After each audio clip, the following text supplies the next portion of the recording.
વિદ્યાર્થી મિત્રો, ગયા લેક્ચરની અંદર આપણે પુંકેસર અને સ્ત્રીકેસર બંને પૂરું કર્યું, જેમાં આપણે પુષ્પના નર પ્રજનન અંગો પણ જોઈ લીધા અને પુષ્પના માદા પ્રજનન અંગો પણ જોઈ લીધા.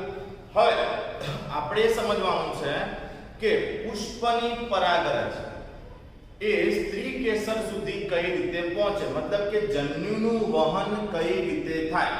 તો આપણે અગાઉના ધોરણની અંદર બી પરાગનયન નામની ઘટના ભણી ગયા છે. પુષ્પની અંદર જન્યુનું વહન જે છે તે પરાગનયન ક્રિયા દ્વારા થાય. હવે પરાગનયન કોને કહેવાય? તો જ્યારે પુષ્પની પરાગરજ સ્ત્રીકેસરના પરાગાસન ઉપર સ્થાપિત થાય. પુષ્પની પરાગરજ સ્ત્રીકેસરના પરાગાસન ઉપર સ્થાપિત થાય તો આ ક્રિયાને પરાગનયન કહે છે. એકવાર ફરીથી, પુષ્પની પરાગરજ જે છે એ સ્ત્રીકેસરના ક્યાં સ્થાપિત થાય? પરાગાસન ઉપર સ્થાપિત થાય તો તે ક્રિયાને પરાગનયન તરીકે ઓળખવામાં આવે. પરાગનયનના ત્રણ પ્રકાર જોવા મળે. સ્વપરાગનયન જે છે એને આપણે ઓટોગેમી પણ કહી શકીએ. સ્વપરાગનયનને ઓટોગેમી પણ કહી શકાય.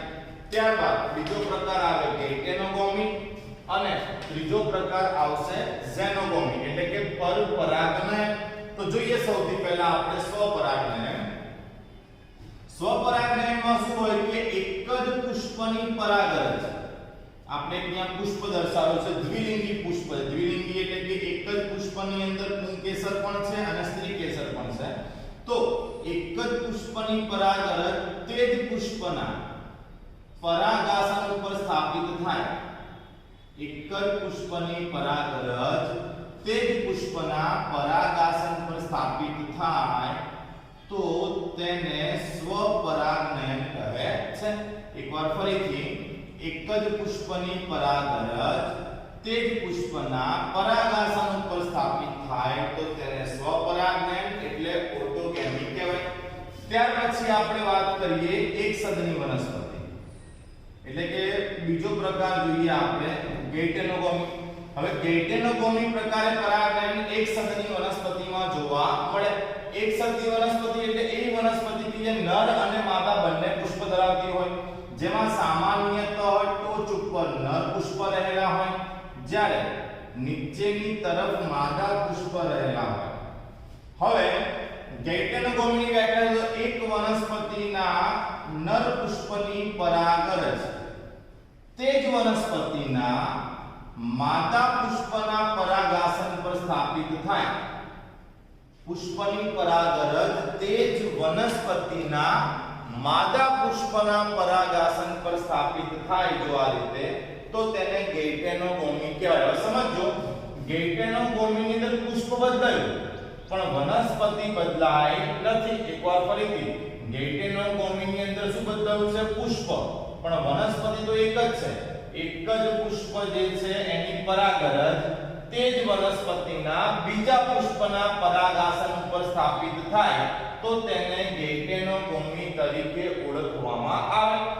જ્યારે ત્રીજો પ્રકાર છે ઝેનોગોમી. ઝેનોગોમી મતલબ કે એક પુષ્પની પરાગરજ અન્ય કોઈ વનસ્પતિના પુષ્પના પરાગાસન ઉપર જઈને સ્થાપિત થાય. હવે આ પુષ્પની પરાગરજ અહીંયા પરાગાસન પર બેસી તો આ બંને પુષ્પ એક જ જાતિના હોઈ પણ શકે અને ન પણ હોઈ શકે. મતલબ કે પરાગાસનું સ્ફોટન થયું, પરાગરજ જે છે ઉડતી ગમે તે વનસ્પતિના પુષ્પના પરાગાસન ઉપર જઈને બેસી શકે છે. તે એક જ જાતિની હોઈ પણ શકે વનસ્પતિ અથવા તો ન પણ હોઈ શકે. માટે એને આપણે પરપરાગનયન એટલે કે ઝેનોગોમી કહીએ છીએ. તો આપણે પરાગનયનના ત્રણેય પ્રકાર જોયા: સ્વપરાગનયન, ગેઇટેનોગોમી અને ઝેનોગોમી. હવે ત્રણેયનો વન બાય વન આપણે ડિટેલમાં અભ્યાસ કરીશું. એક્ઝામની અંદર આપણને આવો પ્રશ્ન ખાસ પૂછી શકે કે સ્વપરાગનયન અને સ્વપરાગનયનની પ્રયુક્તિઓ સમજાવો. શું પ્રશ્ન પૂછાય? સ્વપરાગનયન અને સ્વપરાગનયન માટેની પ્રયુક્તિ સમજાવો. તો પહેલો સ્વપરાગનયન, અહીંયા જોયું આપણે એક જ પુષ્પની પરાગરજ એક પુષ્પના પરાગાસન ઉપર સ્થાપિત થાય. તો અહીં લખ્યું છે કે એક જ પુષ્પની પરાગરજ તે જ પુષ્પના પરાગાસન પર સ્થાપિત થાય તો તેને સ્વપરાગનયન કહેવાય. પુષ્પની પરાગરજ એ જ પુષ્પના પરાગાસન ઉપર સ્થાપિત થવાની પહેલી શરત એ છે કે પુષ્પ દ્વિલિંગી હોવું જોઈએ. પુષ્પ દ્વિલિંગી હોય તો જ સ્વફલન કે સ્વપરાગનયન થઈ શકે. મતલબ કે સ્વફલન કે સ્વપરાગનયનની પ્રક્રિયા દ્વિલિંગી પુષ્પમાં જ શક્ય બને. બીજું, સ્વપરાગનયન કરવા માટે વનસ્પતિ કેટલાક અનુકૂલનો વિકસાવ્યા છે જેને સ્વપરાગનયન માટેની પ્રયુક્તિ કહી શકાય. તો અહીંયા આપણે જોઈએ સ્વપરાગનયન માટેની પ્રયુક્તિ, જેમાં બે પ્રયુક્તિ છે. એક છે સહપક્વતા અને બીજું છે સમૃદ્ધ પુષ્પતા. એક છે સહપક્વતા અને બીજું કયું છે? સમૃદ્ધ પુષ્પતા. હવે તમે સમજો કે આ કોઈ પુષ્પ જે છે એનું પુંકેસર, આ એનું પરાગાશય, અને આ એક પુષ્પનું સ્ત્રી કેસર એટલે પરાગાશય. હવે જ્યારે પરાગાશયનું સ્ફોટન થાય અને એમાંથી પરાગરજ બહાર આવે ત્યારે જ પરાગાસન ગ્રહણશીલ બનવું જોઈએ. તો જ એ પરાગરજને ગ્રહણ કરી શકે, બાકી ગ્રહણ કરી શકે નહીં. તો પહેલો મુદ્દો શું છે? સહપક્વતા. સહપક્વતા મતલબ શું? તો પુંકેસરના પરાગાશય અને સ્ત્રી કેસરના પરાગાસન બંનેના પરિપક્વનનો સમયગાળો એક જ હોવો જોઈએ. મતલબ જ્યારે પરાગાશયનું સ્ફોટન થાય તે જ સમયે પરાગાસન જે છે તે પણ ગ્રહણશીલ બનવો જોઈએ. તો જ તે પરાગરજને ગ્રહણ કરી શકે અને સ્વપરાગનયન થઈ શકે. તો જોઈએ સહપક્વતા, એમાં લખીએ આપણે કે પુંકેસરના પરાગાશય અને સ્ત્રી કેસરના પરાગાસનનો પરિપક્વનનો સમયગાળો. ફરીથી એકવાર, પુંકેસરના પરાગાશય અને સ્ત્રી કેસરના પરાગાસનનો પરિપક્વનનો સમયગાળો એક જ હોવો જોઈએ. બરાબર. તેની સાથે બીજી કન્ડિશન એ પણ છે કે પરાગાશય અને પરાગાસન એકબીજાની નજીક હોવા જોઈએ. પરાગાશય અને પરાગાસન એકબીજાની નજીક હોવા જોઈએ. આનું એક્ઝામ્પલ છે બારમાસી. બારમાસીને કેથેરેન્થસ રોઝિયસ પણ કહી શકાય. આ એનું સાયન્ટિફિક નામ છે, કેથેરેન્થસ રોઝિયસ. ઓકે, તો આ પહેલી પ્રયુક્તિ પૂરી થઈ સ્વપરાગનયન માટેની, જેનું નામ હતું સહપક્વતા. હવે બીજી પ્રયુક્તિ આપણે જોઈએ એ છે સમૃદ્ધ પુષ્પતા. તો જે વનસ્પતિ સ્વપરાગનયન કરવા માંગતી હોય તેમાં સમૃદ્ધ પુષ્પો સર્જાય. સમૃદ્ધ પુષ્પો એટલે કેવા પુષ્પો? એ હંમેશા બંધ હોય. બંધ એટલે કઈ અવસ્થામાં? કલિકા અવસ્થામાં હોય. એ પુષ્પ ક્યારેય પણ ખુલતા નથી. જેમ કે આપણે સમજીએ કે પુષ્પનું સૌથી અંદરનું ચક્ર કયું? તો સ્ત્રી કેસર. બરાબર. સ્ત્રી કેસર જે છે તેની બહાર કયું ચક્ર આવશે? તો પુંકેસર. પછી પુંકેસરની બહાર શું આવશે? દલપત્ર. તો દલપત્રો જે છે એ બંધ જ રહેવાના. દલપત્રો જે છે એ ખુલવાના નથી. દલપત્ર કેવા રહેશે? બંધ જ રહેશે. અને દલપત્રની ફરતે કોણ આવેલું હોય? વજ્રપત્ર. તો અહીંયા વજ્રપત્ર જે છે એ પણ બંધ જ રહેશે. વજ્રપત્ર પણ ખુલવાના નથી. એટલે થાય શું કે બહારથી અન્ય કોઈ પુષ્પની પરાગરજ તો અંદર આવી ના શકે, કારણ કે પત્રો બંધ છે. મતલબ પુષ્પ બંધ છે, કલિકા અવસ્થામાં છે, પુષ્પ ખુલ્યું નથી. બરાબર. બીજું શું શક્યતા થાય કે પરાગાશય પરાગાસનની એકદમ નજીક છે. એટલે જ્યારે આ પરાગાશય પરિપક્વ થઈને સ્ફોટન પામે ત્યારે આ પરાગાસન જે છે એને આ જ પરાગરજને ગ્રહણ કરવી પડે. કેમ? કારણ કે બહારથી કોઈ પણ પરાગરજ અંદર આવી શકવાની નથી. મતલબ સમૃદ્ધ પુષ્પતા એટલે એવા પુષ્પો જે હંમેશા બંધ હોય. બંધ એટલે કે એની કલિકા અવસ્થામાં હોય. પુષ્પ ક્યારેય ખુલતા જ નથી. જો પુષ્પ ખુલે તો બહારથી કોઈ પરાગરજ આવવાની શક્યતા છે, પણ પુષ્પ ખુલે જ નહીં તો બહારથી કોઈ પરાગરજ અંદર આવી શકવાની નથી. આ બહુ સિમ્પલ લોજિક છે. તો જોઈએ આપણે કે સમૃદ્ધ પુષ્પતાની અંદર પુષ્પ હંમેશા બંધ જોવા મળે, એટલે કે કલિકા અવસ્થામાં જોવા મળે, અને એના દ્વારા વનસ્પતિ પરપરાગનયનથી બચે છે અને સ્વપરાગનયનને પ્રેરે છે. મતલબ કે પરપરાગનયનથી બચવા માટે અને સ્વપરાગનયનને પ્રેરવા માટે આ સૌથી ઉત્તમ રસ્તો છે. એના એક્ઝામ્પલમાં આપણને આપ્યું છે વાયોલા, ઓક્ઝેલિસ અને કોમેલિના. વાયોલા, ઓક્ઝેલિસ અને કોમેલિના.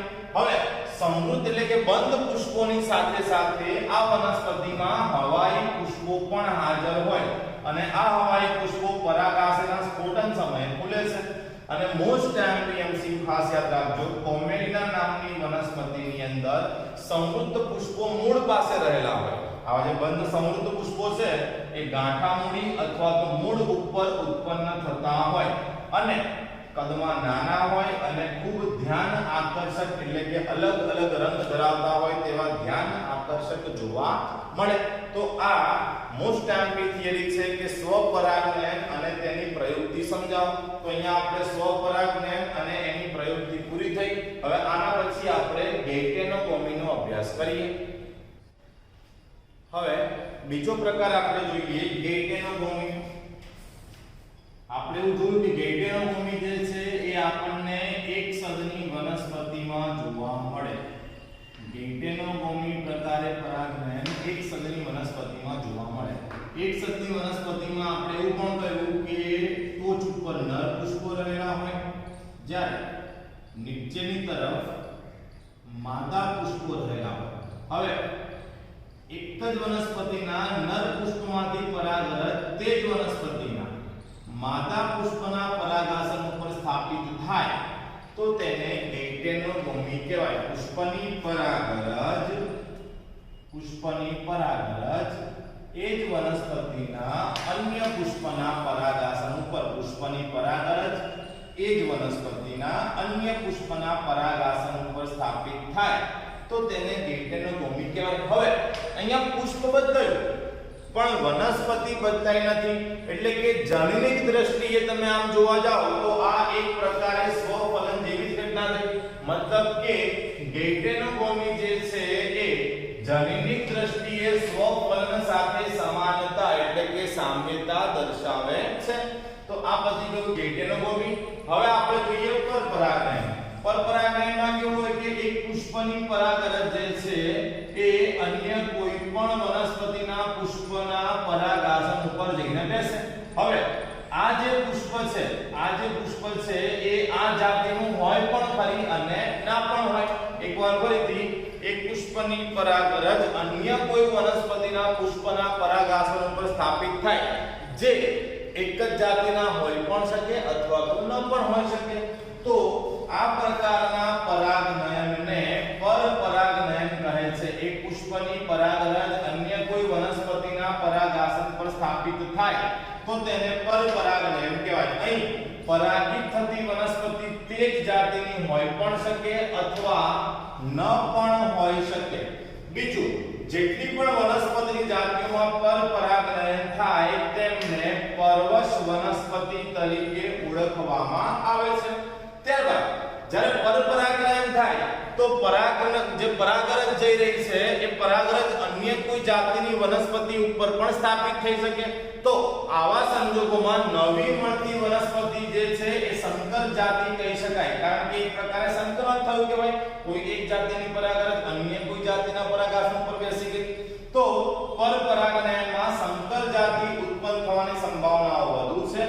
તેની સાથે સાથે જનનિક ભિન્નતાઓ આજે એક વનસ્પતિનું જૈન બંધારણ બીજી વનસ્પતિ કરતા અલગ હોય અને જ્યારે એક વનસ્પતિની પરાગરજ અન્ય જાતિના પરાગાસન પર સ્થાપિત થાય તો બંનેના જનીનોનું મિશ્રણ થવાનું છે એટલે કે જનનિક પુનઃ સંયોજન પણ જોવા મળે તો આજે પરપરાગનયન છે એ પરપરાગનયન કરવા માટે પણ વનસ્પતિ કેટલીક પ્રયુક્તિ કરે જેમ કે માની લો કે ઉભયલિંગી વનસ્પતિ હોય કે જેની પાસે સ્ત્રી કેસર પણ છે અને એની પાસે પુંકેસર પણ છે બરાબર હવે જો આ બંનેમાં સહપક્વતા થઈ જાય મતલબ બંને એક સાથે પરિપક્વ થાય તો સ્વપરાગનયન થઈ જાય પણ વનસ્પતિ જો પરપરાગનયન કરવા માંગતી હોય તો દ્વિલિંગી પુષ્પની અંદર પુંકેસર અને સ્ત્રી કેસરના પરિપક્વનો સમયગાળો અલગ થઈ જશે મતલબ જ્યારે પરાગાસનનું સ્ફોટન થાય ત્યારે પરાગાસન ગ્રહણશીલ ના બને અને જ્યારે પરાગાસન ગ્રહણશીલ ના બને ત્યારે એનું સ્ફોટન ન થાય મતલબ આ જે પ્રયુક્તિ છે આને કહેવામાં આવે પૃથક પક્વતા જે સ્વપરાગનયનને અટકાવે છે અને પરપરાગનયનને ઉત્તેજે છે બીજું ઘણીવાર પોતાની જાતિની પરાગરજ જે છે એ સ્થાપિત સ્થાપિત થઈ હોય છતાં પણ બીજ નિર્માણ થતું નથી તો આને કહેવામાં આવે સ્વબંધિતતા એ પણ સ્વપરાગને અટકાવવાનો પ્રયત્ન કરશે ત્યારબાદ વિષમ પરાગવાહિની એટલે કે પુષ્પની અંદર પરાગવાહિની અલગ અલગ લંબાઈ ધરાવતી હોય અને અનાત્મ પરાગણતા મતલબ કે આ જે પરાગાશય અને પરાગાસન છે એની વચ્ચે કોઈ ભૌતિક અવરોધ આવેલો હોય જેના કારણે પુષ્પની પરાગરજ એક પુષ્પના પરાગાસન ઉપર જઈ શકે નહીં મતલબ કે સ્વપરાગનયન થાય અને જો સ્વપરાગનયન ન થાય તો કયું પરાગનયન થશે પરપરાગનયન તો આની સાથે આ પરપરાગનયન માટેની પ્રયુક્તિઓ પણ પૂરી થઈ તો આપણે સ્વપરાગનયન જોયું ગેઇટેનોગોમી જોયું અને પરપરાગનયન પણ જોયું આની સાથે પરાગનયન જે છે તેના પ્રકારો